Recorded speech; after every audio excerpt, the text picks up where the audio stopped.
तुम्ही पण ऐकलंय का, स्मॉल कॅप म्युच्युअल फंड एका वर्षात 25 ते 30% रिटर्न देतात? हा व्हिडिओ नीट बघा. स्मॉल कॅप म्युच्युअल फंड म्हणजे अशा कंपन्यांमध्ये गुंतवणूक ज्यांचा मार्केट कॅप कमी आहे, पण त्यांच्या वाढीची प्रोबॅबिलिटी पण खूप जास्ती आहे. या ठिकाणी प्रॉफिट जास्ती आहे, पण रिस्क सुद्धा जास्ती आहे. उदाहरणार्थ 2023 मध्ये काही फंडांनी 40% सुद्धा रिटर्न दिला, पण त्याच्या आधी 2023 मध्ये हे फंड 25% 30% एवढे पडले सुद्धा होते. 2018 आणि त्याच्या आधी सुद्धा स्मॉल आणि मिड कॅप फंड मध्ये खूप जास्ती मोठा फॉल आलेला होता. हे फंड प्रत्येकासाठी नसतात मित्रांनो. कोणासाठी असतात? ज्यांचा कालावधी हा 10 वर्षांपेक्षा जास्ती आहे, ज्यांना त्यांच्या पोर्टफोलिओमध्ये व्हॉलेटिलिटी सहन करण्याची कॅपॅसिटी आहे, आणि दुसरी गोष्ट म्हणजे ज्यांचा पोर्टफोलिओ ऑलरेडी मोठा तयार झालेला आहे आणि आता त्यांना थोडंसं डायव्हर्सिफिकेशन पाहिजे.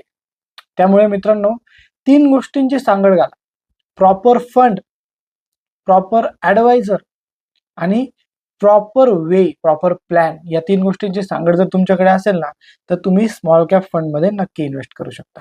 जर तुम्हाला स्वतःसाठी प्लॅन बनवून हवा असेल, तर आत्ता मला संपर्क करा. धन्यवाद.